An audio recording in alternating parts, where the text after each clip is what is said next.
ভারতবর্ষে বিজেপির বিরুদ্ধে লড়াই। আবার এই ভোটের আগে অন্যতম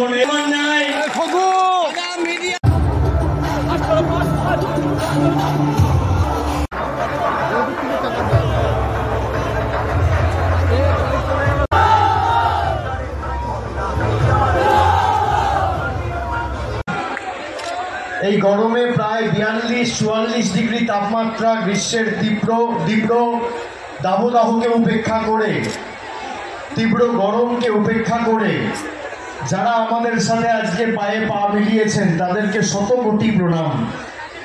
এবং রাস্তার দুধারে কাতারে কাতারে যেভাবে মায়েরা, দিদিরা, ভাইরা, সমবয়সী, প্রবীণ, নবীন সকলে মিলে 8 থেকে 80 আমাদেরকে নিজেদের ভালোবাসা এবং কৃতজ্ঞতার ঋণে আবদ্ধ করেছেন, আমি জনঙ্গবাসীর কাছে কৃতজ্ঞ।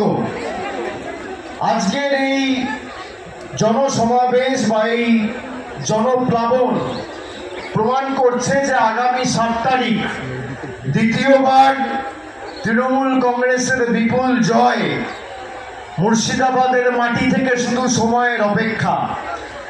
এবং যারা বাংলাকে দীর্ঘদিন ধরে বঞ্চিত, লাঞ্ছিত, নিপীড়িত, অত্যাচারিত করে রেখেছে তাদের বিরুদ্ধে জবাব দেওয়ার জন্য মানুষ মুখিয়ে রয়েছে, আগ্রহের সাথে অপেক্ষায় রয়েছে যে কবে 7 তারিখ আসবে আর 1 নম্বর বোতাম টিপে জোড়া ফুলের প্রার্থীকে জিতিয়ে আমরা মামাটি মানুষের প্রতিনিধিকে দিল্লি পাঠাবো।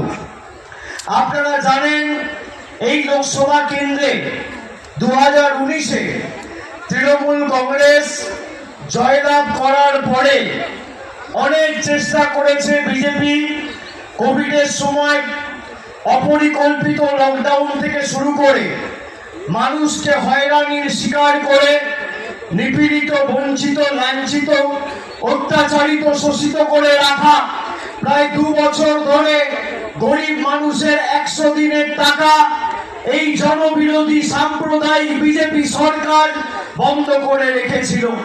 আজকে যারা এই মুর্শিদাবাদের লোকসভা থেকে ভোট কাটতে দাঁড়িয়েছে বিজেপির হাত শক্তিশালী করতে, এমন জবাব এদেরকে দেবেন মানুষকে প্রতারণা এবং মানুষকে মিথ্যা প্রচার করার আগে বা ভুল বোঝানোর আগে, যাতে এরা 100 বার ভাবে। এই তথাকথিত সিপিএম কংগ্রেসের জোটের প্রার্থী মোহাম্মদ সেলিম 2019 সালে রায়গঞ্জ থেকে দাঁড়িয়েছিল, 1,83,000 ভোট পেয়ে বিজেপির দেবশ্রী চৌধুরীকে জিততে সাহায্য করেছিল।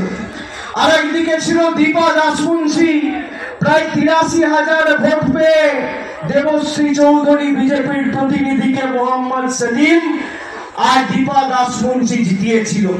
কখনো দাঁড়াবেন রায়গঞ্জে, কখনো উত্তর কলকাতায়, আবার কখনো ভোট কাটতে মুর্শিদাবাদে আসবে। আমি জিজ্ঞেস করতে চাই আপনারা বলুন, আপনাদের দুঃখে বিপদে আপদে সিপিএম কংগ্রেসের কোন প্রতিনিধি আপনার পাশে গিয়ে দাঁড়িয়েছে? উত্তর হচ্ছে না। বিজেপির জনবিরোধী নীতির বিরুদ্ধে একদিন রাস্তায় নেমে মানুষকে সংগঠিত করে লড়াই সর্বাত্মক করতে পায়ে পা মিলিয়েছে? উত্তর হচ্ছে না। গরিব মানুষের, খেটে খাওয়া মানুষের বকেয়া পাওনা যখন বন্ধ ছিল, তৃণমূল কংগ্রেস দিল্লির বুকে বৃহত্তর আন্দোলন সংগঠিত করেছিল, তখন এই পরিযায়ী পাখিদের চোখে দেখতে পাওয়া যায়নি। আজকে ভোটের সময় উড়ে এসে জুড়ে বসে বড় বড় ভাষণ দিচ্ছে তারা। আমি বলবো, চোখে দেখে আপনাদের সিদ্ধান্ত নিতে হবে। আর মুর্শিদাবাদ, জঙ্গিপুর, বহরমপুর, মালদা উত্তর, মালদা দক্ষিণ, দীর্ঘদিন ধরে আপনারা কংগ্রেসকে সমর্থন করে জিতিয়েছিলেন। পরবর্তীকালে আপনারা কি দেখলেন? কংগ্রেসের সর্বভারতীয় স্তরের নেতৃত্ব সিপিএম এর মোহাম্মদ সেলিম একটা কথা বলেনি। তাদের একমাত্র লক্ষ্য তৃণমূলকে কি করে দুর্বল করে বিজেপির হাত শক্তিশালী করা যায়। আমি বলবো 7 তারিখ যখন ভোট দেবেন, শুধুমাত্র বিজেপিকে হারানোর ভোট এটা নয়, যারা মানুষকে বঞ্চিত করে রেখেছে তাদের যেমন আমরা উচিত শিক্ষা দেব, কংগ্রেস আর সিপিএম এর পরিযায়ী পাখিদেরও যোগ্য জবাব দেওয়ার ভোটের শপথ আজকের এই সভা থেকে, সমাবেশ থেকে আপনাদের সকলকে নিতে হবে। তার কারণ এরা গত 3 বছরে 100 দিনের টাকা মানুষের বন্ধ, আবাসের টাকা মানুষের বন্ধ। একদিন সিপিএম কংগ্রেসের কোন নেতা রাস্তায় নামেনি। আমরা দিল্লিতে গেছি, আমাদের সাংসদদের উপর আক্রমণ হয়েছে। বিজেপির কেন্দ্র সরকারের অধীনস্থ সিআইএসএফ, দিল্লি পুলিশ তৃণমূলের মহিলা সাংসদদের চুলের মুঠি ধরে বার করেছে মানুষের দাবি নিয়ে।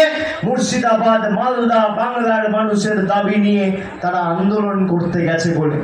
এই মুর্শিদাবাদ জেলা থেকে বহরমপুরে 2019 সালে কংগ্রেসের সাংসদ জিতেছিল, মালদা দক্ষিণে কংগ্রেসের সাংসদ জিতেছিল।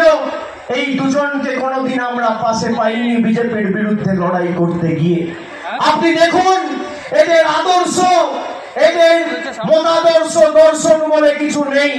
মমতা বন্দ্যোপাধ্যায় যখন রাজনৈতিক জীবন তার কর্মকাণ্ড শুরু করেছিল, আমরা যারা বিধায়ক, সাংসদ, পঞ্চায়েত স্তরের নির্বাচিত জনপ্রতিনিধিরা রয়েছি, আমরা সকলে লড়াই শুরু করেছিলাম সিপিএম এর বিরুদ্ধে কংগ্রেসের হাত ধরে।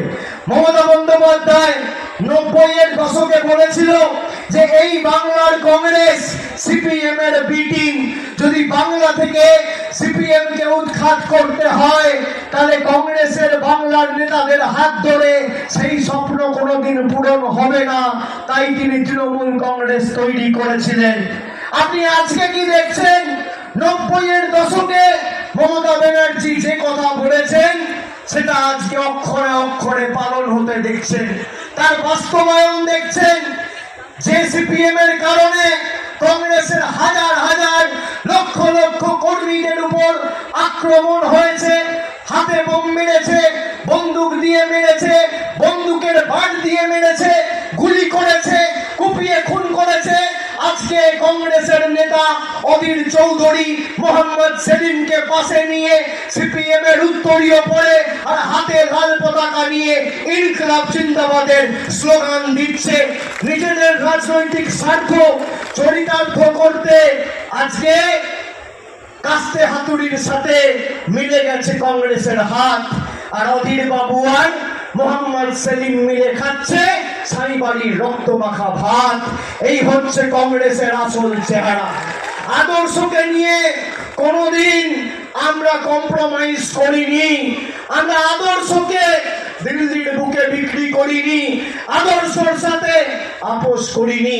মানুষ ভুল করলে ক্ষমা করা যায়, অজান্তে ভুল করলে মানুষকে ক্ষমা করা যায়, কিন্তু যে মানুষের সাথে গদ্দারি করে, যে নিজের আদর্শকে বিক্রি করে দেয়, যে নিজেদের স্বার্থ চরিতার্থ করতে একে অপরের সাথে হাত মেলায়, তাদেরকে এমন জবাব দিতে হবে এই পাশেই পদ্মা নদী ঝেঁটিয়ে বিদায় করে একদম ওই পারে ফেলতে হবে।